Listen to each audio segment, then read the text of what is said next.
Assalamualaikum warahmatullahi wabarakatuh. Kami dari kelompok 4 akan menjelaskan tentang perhitungan pajak PPh pasal 21 dan pengisian SPT di PT XY. Sebelumnya perkenalkan, Nama saya Eda Trihartini dengan NIM 6423071. nama saya Dea Eka Helmalia dengan NIM 642300784. Nama saya Tania Rahmadani dengan NIM 642300825. Nama saya Azizah Apriliani Putri Kaila dengan NIM 642300899. Nama saya Bagas Suciadi Saputra dengan NIM 642300989. 3, 2, 1. Happy watching!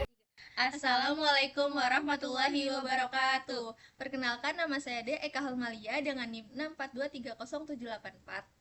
Perkenalkan, saya Tania Rahmadani dengan NIM 642300825. Jadi di sini kami akan menghitung pajak PPh pasal 21 di PT XY. Dan ini adalah data pajak PPh pasal 21 yang kita dapat dari PT XY.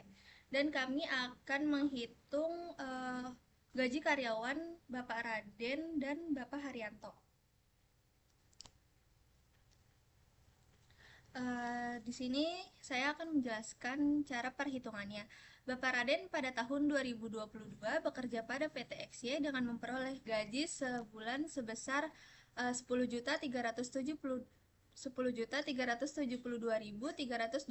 rupiah. Bapak Raden membayar iuran jabatan sebesar 500.000 dan membayar iuran BPJS sebesar 129.014 rupiah. Status Bapak Raden kawin dan mempunyai 1 anak. Perhitungan PPh 21 adalah sebagai berikut. Gaji sebulan Bapak Raden sebesar 10.372.325 rupiah. Kemudian kita menghitung iuran jabatan sebesar 500.000 dan iuran BPJS sebesar 129.014 rupiah. Dua-duanya dihitung, jadi totalnya sebesar 629.014 rupiah. Penghasilan neto sebulannya dari gaji sebulan dikurangin iuran, jadi hasilnya sebesar 9.743.310 rupiah. Kemudian penghasilan neto ini dikalikan setahun, yaitu selama 12 bulan, jadi 9.743.310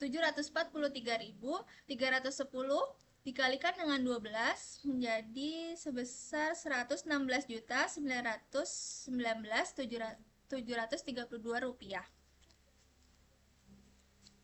Berhubung Bapak Raden statusnya kawin dan memiliki 1 anak, jadi kita harus menghitung PTKP setahunnya. Untuk WP sendiri yang sudah ditetapkan yaitu 54 juta, status menikahnya 4.500.000 dan 1 tanggungan anaknya 4.500.000. Ini semua ditambah jadi hasilnya 63 juta. Kemudian untuk mencari PKP-nya, penghasilan neto setahun dikurang dengan PTKP-nya, jadi hasilnya 53.919.731 rupiah.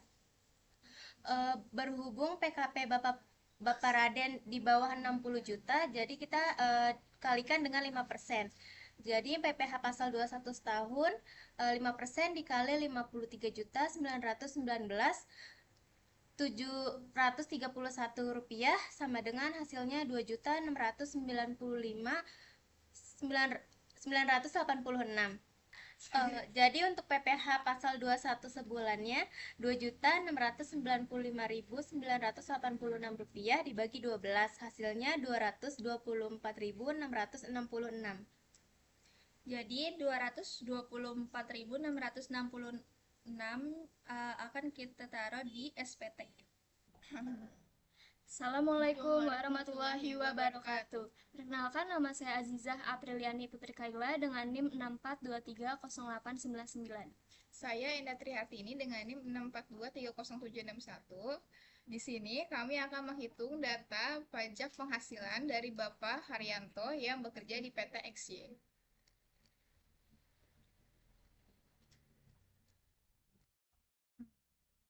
Bapak Haryanto memperoleh gaji per bulannya yaitu Rp4.351.655 dengan membayar iuran jabatan Rp217.583 dan membayar iuran BPJS Rp129.014.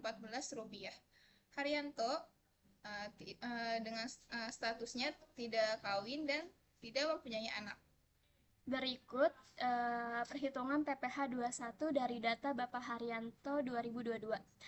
Gaji sebulan Bapak Haryanto itu ada Rp4.351.655 dengan iuran jabatan Rp217.583, lalu ditambah oleh iuran BPJS Rp129.014, ditambah menjadi Rp346.597, lalu dikurang oleh gaji sebulan Bapak Haryanto menjadi Rp4.005.057. Dan untuk menghitung penghasilan neto setahunnya, total dari neto sebulan dikalikan dengan 12 bulan, yaitu jumlahnya Rp48.060.691. Penghasilan neto setahun pindahannya yaitu Rp48.060.691. Maka PKTP setahunnya yaitu untuk WP sendiri 54 juta. Dari hasil penghitungan data pajak penghasilan Bapak Haryanto tidak dikenakan PPh 21 karena penghasilan neto tahunan lebih kecil dari PTKP. Assalamualaikum warahmatullahi wabarakatuh. Perkenalkan, nama saya Bagas Suci Saputra, NIM saya 64230989. Saya akan menjelaskan bagaimana cara pengisian SPT di PT XY, dan juga saya akan menaruh hasil pajak dari Bapak Raden ke surat pemberitahuan tahunan ini. Nah, yang pertama, untuk mengisi SPT kita harus mengisi masa pajaknya dulu, yang dimana masa pajak dari perusahaan tersebut dan gaji dari Pak Raden ini itu ada di bulan Desember dan di tahun 2022. Kita isi di sini bulannya di sebelah kiri dan tahunnya di sebelah kanan. Lalu karena ini SPT normal, jadi kita mengisi kolom SPT normal ini. Dan untuk identitas pemotong ini kita tidak bisa menaruh NPWP-nya karena Bapak Raden dan perusahaannya minta ini di hidden. Dan untuk NPWP jadi kita kasih kode, lalu untuk nama perusahaan pun juga kita sebut PT XY dan alamatnya berada di Jalan Mangga. Untuk nomor telepon kita bisa taruh 0856 4877 9712. Lalu kita masuk ke kolom email yang dimana kita isi emailnya dari email perusahaan tersebut, yaitu ptxy@gmail.com. Masuk ke objek pajak. Di objek pajak ini Bapak Raden selaku direkturnya termasuk pegawai tetap, yang dimana jumlah penerima penghasilannya itu kita isi 1 karena cuman Bapak Raden saja yang kita isi. Lalu untuk jumlah penghasilan bruto itu adalah gaji dari Bapak Raden. Nah, untuk gaji Bapak Raden kita bisa tahu dari perhitungan pajak yang sebelumnya kita jumlahkan, yang dimana penghasilan gaji Bapak Raden selama 1 bulan itu ada di Rp10.372.325. Dan untuk perhitungan pajaknya itu kita juga taruh di sebelahnya, yang dimana perhitungan pajak yang teman-teman saya jumlahkan itu ada di Rp224.666.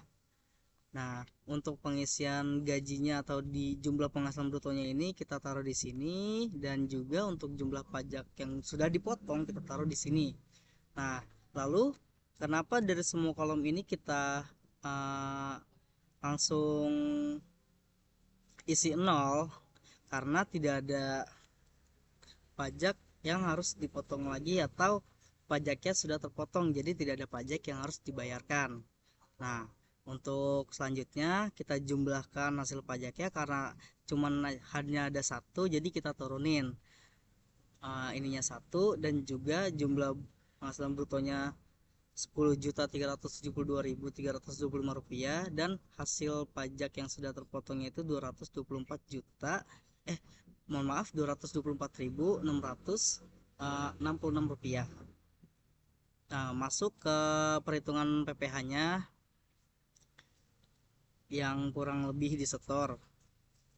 Jadi untuk kolom ini itu tidak ada, dan juga untuk jumlahnya itu tidak ada. Tapi kita bisa lihat di sini ada PPh pasal 21 yang kurang lebih disetor itu hasil pajak yang tadi yang 224.666 rupiah. Sama untuk NPWP pemotong ini harus diisi sebenarnya, cuman karena perusahaan minta di hidden, jadi kita tidak kasih lihat NPWP-nya. Dan masuk ke objek pajak finalnya, di sini masih sama 0 semua karena pajak sudah terpotong dan tidak ada pajak lagi yang harus dibayarkan. Masuk ke bagian lampiran. Nah, di bagian lampiran ini pajak ini SPT ini termasuk formulir 1721 yang bagian pertama. Jadi kita tandai kolom ini dengan tanda X, dan juga bawahnya masih sama seperti di atas. Untuk 1 tahun formulir ini kita tandai juga X. Masing-masing dari kolom tersebut itu ada 1 lembar, dan juga kita harus tandai formulir 1721-nya bagian ke-5 atau V. Tandain. Dan untuk yang terakhir kita harus mengisi pernyataan dan tanda tangan pemotongnya juga. Jika kita sebagai pemotong, kita harus menandai bagian kolom yang ini dengan X. Dan juga kalau kita sebagai kuasa, kita harus tandai yang kuasa. Tapi karena kasus ini kita yang sebagai pemotong atau bapaknya, itu jadi kita tandain X. Dan beserta data yang harus diisi. Datanya ya seperti NPWP, nama, tanggal, dan tempat. Masih sama untuk NPWP kita hidden, kita hide.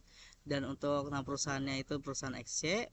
Dan tanggal dibuatnya itu dimulai dari tanggal, bulan, dan juga tahun. Untuk tanggal sebelah paling kiri yaitu tanggal 30, dan 12 ini bulan Desember di tahun 2022, tahun yang terakhir, dan tempatnya di Jakarta. Dan untuk kolom ini, kolom yang bertanda tangannya adalah kolom yang pemotong. Jadi seperti itu cara pengisian SPT yang bisa saya jelaskan. Kurang lebihnya mohon maaf. Wassalamualaikum warahmatullahi wabarakatuh. Sekian dari kelompok kami, kurang lebihnya mohon maaf. Wassalamualaikum warahmatullahi wabarakatuh.